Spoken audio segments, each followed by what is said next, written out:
अब हम यहां पर सेकेंड लर्निंग आउटकम अचीव करेंगे, that is relationship between quality factor, bandwidth and resonant frequency. तो यहां पर अगर हमें रिलेशनशिप अचीव करना है quality factor, bandwidth and resonant frequency के बीच पे, तो सबसे पहले हमें क्वालिटी फैक्टर का फॉर्मूला कैलकुलेट करना होगा, जैसा हमने सीरीज रेजोनेंस सर्किट में भी कैलकुलेट किया था। तो मैंने वहां पर आपको कंप्लीट डेफिनेशन दी थी क्वालिटी फैक्टर की, यहां पर वो डेफिनेशन अब हम रिपीट नहीं करेंगे, मैं जस्ट आपको बता देता हूं ब्रीफ में। क्वालिटी फैक्टर की जो डेफिनेशन थी वो आप प्रीवियस लेक्चर से एक बार रिवाइज भी कर सकते हैं। तो क्वालिटी फैक्टर की डेफिनेशन मैंने आपको दी थी, एनर्जी स्टोर्ड पर cycle divided by energy dissipated पर साइकिल। ठीक है, तो जो मैक्सिमम एनर्जी स्टोर्ड हो रही है डिवाइडेड बाय जितनी एनर्जी डेसिपेट हो रही है। तो हमें बहुत अच्छे से यहां पर क्लियरिटी होनी चाहिए कि जो एनर्जी स्टोर्ड हो रही होगी वो किसके कारण हो रही होगी, इंडक्टर एंड कैपेसिटर के कारण, और जो एनर्जी डेसिपेटेड हो रही होगी वो रजिस्टर के कारण हो रही होगी। अगर आप याद करोगे या कंपेयर करोगे सीरीज रेजोनेंट सर्किट से, तो वहां पर हमने लिया था VL अपॉन VR या VC अपॉन VR। तो बिल्कुल सेम सिचुएशन यहां पर होगी। सीरीज में आपका वोल्टेज जो है वो अलग अलग होता है RLC के अक्रॉस, पैरेलल में आपका करंट सब के अक्रॉस अलग अलग रहेगा। पॉइंट समझ में आ रहा है? यहां पर मैं आपको फिगर वाइज भी शो कर देता हूं, आप देखिए यहां पर आपकी जो करंट है वो क्या होगी IR, यहां पर करंट क्या होगी IL, और यहां पर आपकी करंट क्या हो जाएगी IC। तो ये आपकी डिफरेंट डिफरेंट करंट होगी। IR देखो आपको क्लियरिटी होनी चाहिए, मैंने आपको प्रीवियस लेक्चर में भी समझाया है। IR मतलब क्या होगा, देखो वोल्टेज सब में सेम होगा, जिस तरीके से सीरीज में करंट सेम होता है वैसे ही पैरेलल में वोल्टेज सेम होता है। तो R के अक्रॉस वोल्टेज क्या है, V है, VT मींस V आप बोल सकते हो, मैंने आपको सिखाया हुआ है VT को नॉर्मली आप V से डिनोट कर दो। क्लियर है, वो अंडरस्टूड है, क्योंकि आप AC सर्किट पढ़ रहे हो ना, तो VT ही रहेगा वो। तो V बाई R। L के अक्रॉस देखो V अपॉन, देखो आप V बाई Z भी लिख सकते हो, उसमें कोई इश्यू नहीं है, लेकिन आपको यहां पर अंडरस्टैंड करना पड़ेगा कि आप सिर्फ L के अक्रॉस अगर देखना चाहते हो, IL को देखना चाहते हो, तो आप उसका रिएक्टेंस यूज करोगे। तो क्या लिखोगे, V अपॉन, आप यहां पर क्या मेंशन करोगे, आप मेंशन करोगे V upon XL। Point clear हो गया? वैसे ही लास्ट V अपॉन XC, ये आपका हो जाएगा IC। ये पॉइंट आपको क्लियर हो गया अच्छे से? तो यहां पर इसी कंसेप्ट का अब हमें डिटेल में यूज करना होगा, और हमें पता है करंट सब में अलग अलग है। तो यहां पर जो क्वालिटी फैक्टर का आपका फॉर्मूला बनेगा वो क्या बनेगा, IL अपॉन IR या IC अपॉन IR। तो यहां पर हम फॉर्मूला लिखेंगे IL अपॉन IR और IC अपॉन IR। मैंने प्रीवियस लेक्चर में भी यही फॉर्मूला यूज किया था, VL अपॉन VR और VC अपॉन VR, और वहां पर भी मैंने आपको प्रूफ करके दिखाया था कि क्यों हम दोनों फॉर्मूला यूज कर सकते हैं, क्यों दोनों फॉर्मूला इक्वल हैं, क्योंकि IL और IC यहां पर इक्वल होंगे जैसे वहां पर VL और VC इक्वल थे। तो इसे हम यहां पर इक्वेशन नंबर 1 दे देते हैं, और एक बार प्रूफ कर लेते हैं कि IL और IC कैसे इक्वल है। तो आप देखो, जो मैंने आपको Y का इक्वेशन लिखाया था, अभी अभी जो मैंने आपको लास्ट एलो में Y का इक्वेशन लिखाया है, उसे यहां पर मैं मेंशन कर देता हूं, 1 by R J 1 upon XC minus 1 upon XL, यही इक्वेशन हमने मेंशन किया हुआ है। तो आप देखो, हमें पता है, मैंने अभी अभी आपको शो किया सर्किट में कि जो आपका करंट होता है वो अलग अलग होता है, लेकिन जो वोल्टेज होता है सब में क्या होता है, सेम होता है। तो अगर मैं दोनों साइड सेम वोल्टेज से मल्टीप्लाई करूं, तो आप देखो सिचुएशन आपकी क्या निकल कर आएगी। जो भी काम आप दोनों साइड करोगे कर सकते हो, कोई प्रॉब्लम नहीं होती है, मीनिंग चेंज होती ही नहीं है, हमें बहुत अच्छे से पता है। तो आप देखो आपकी सिचुएशन निकल कर आएगी V into Y, voltage into admittance. Admittance क्या होता है एक्चुअल में, वो आपका होता है 1 बाई Z। तो V बाई Z क्या होगा, टोटल वोल्टेज V है, टोटल इंपेडेंस Z है, तो V बाई Z क्या हो जाएगा, टोटल करंट। वोल्टेज बाई ओम क्या होता है, करंट होता है ना, तो आपका क्या हो जाएगा, टोटल करंट I, जो आपने I से शो किया, ITI, एक ही बात है आपकी। V बाई R मतलब V तो सबके अक्रॉस सेम रहेगा, पैरेलल में वोल्टेज सेम रहता है, डिवाइड बाय R है, तो क्या मिल जाएगा आपको, IR plus J V by XC, V voltage, XC means आपका क्या होता है, रिएक्टेंस अक्रॉस कैपेसिटेंस, मतलब V बाई XC क्या हो जाएगा आपका, वोल्टेज बाय ओम मतलब IC, same V by XL, ये क्या हो जाएगा IL।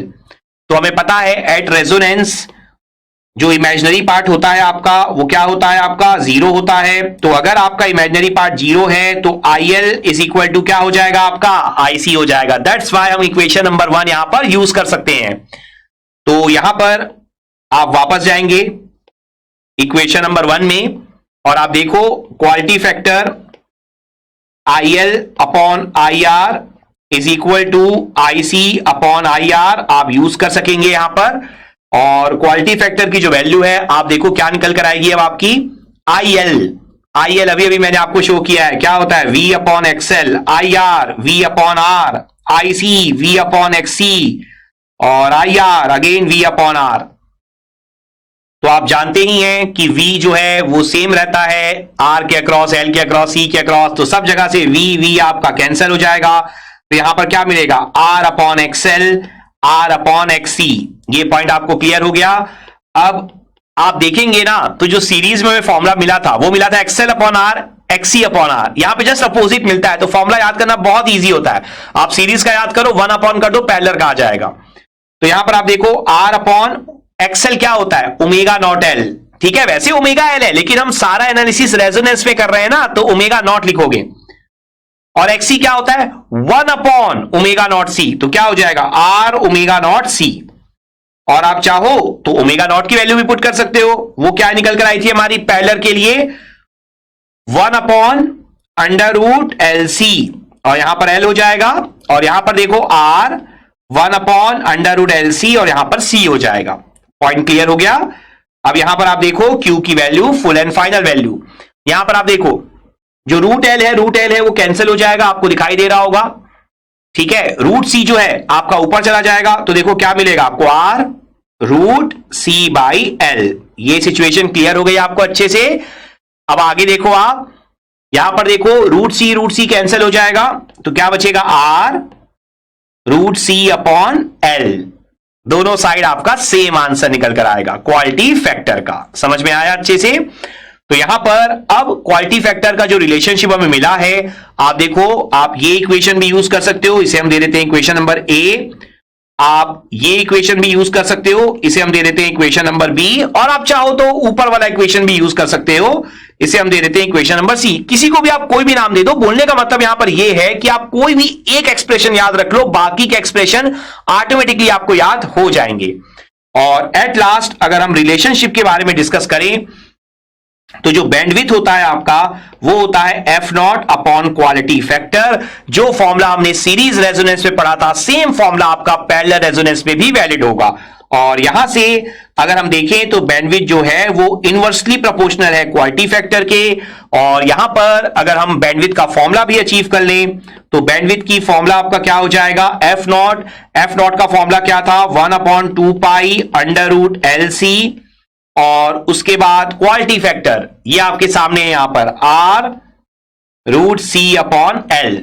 ये पॉइंट आपको क्लियर। तो बैंडविड्थ की वैल्यू आपकी क्या निकल कर आएगी, देखो यहां पर आपका जो रूट एल है वो आपका ऊपर चला जाएगा, ये आपको दिखाई दे रहा होगा यहां पर, ठीक है। और इसके अलावा 2 पाई रूट एल सी और इसके अलावा आर और रूट सी, ये सारी चीजें आपकी नीचे रहेंगी। तो इसे अगर आप थोड़ा सा सॉल्व कर लो तो आप देखो रूट एल कैंसल, रूट सी क्या हो जाएगा सी हो जाएगा। तो आंसर क्या बनेगा आपका 1 अपॉन 2 पाई आर सी। ये काफी फेमस फॉर्मूला है, आरसी सर्किट में आपको मिलता है 1 अपॉन 2 पाई आर सी। तो ये फॉर्मूला आप ऑलवेज ध्यान में रखो। ये आपका बैंडविड्थ का फॉर्मूला होता है for parallel RLC circuit. Clear हो गया अच्छे से। और इसकी यूनिट क्या होती है आपकी हर्ट्ज, ये पॉइंट आपको माइंड में रखना होगा। और अगर आप रेडियन पर सेकंड में निकालना चाहते हो, पहले आपको हर्ट्ज में क्यों मिला, क्योंकि आपने लिया क्या था बैंडविड्थ का फॉर्मूला, आप देखो आपने यहां पे लिया था F not upon Q. F not hertz में था, क्यू यूनिट लेस था, आई अपॉन आई, ठीक है। तो यहां पर अगर आप रेडियन पर सेकंड में चाहते हो तो हर्ट्ज इंटू 2 पाई कर दो, तो किसमें आ जाएगा रेडियन पर सेकंड में। तो आंसर क्या हो जाएगा 1 अपॉन आर सी रेडियन पर सेकंड।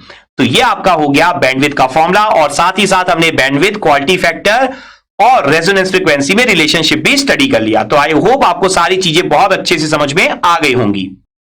और ये जो आपका सेकंड लर्निंग आउटकम है relationship between Q factor, bandwidth and resonant frequency, ये भी आपने यहां पर बहुत अच्छे से अचीव कर लिया होगा।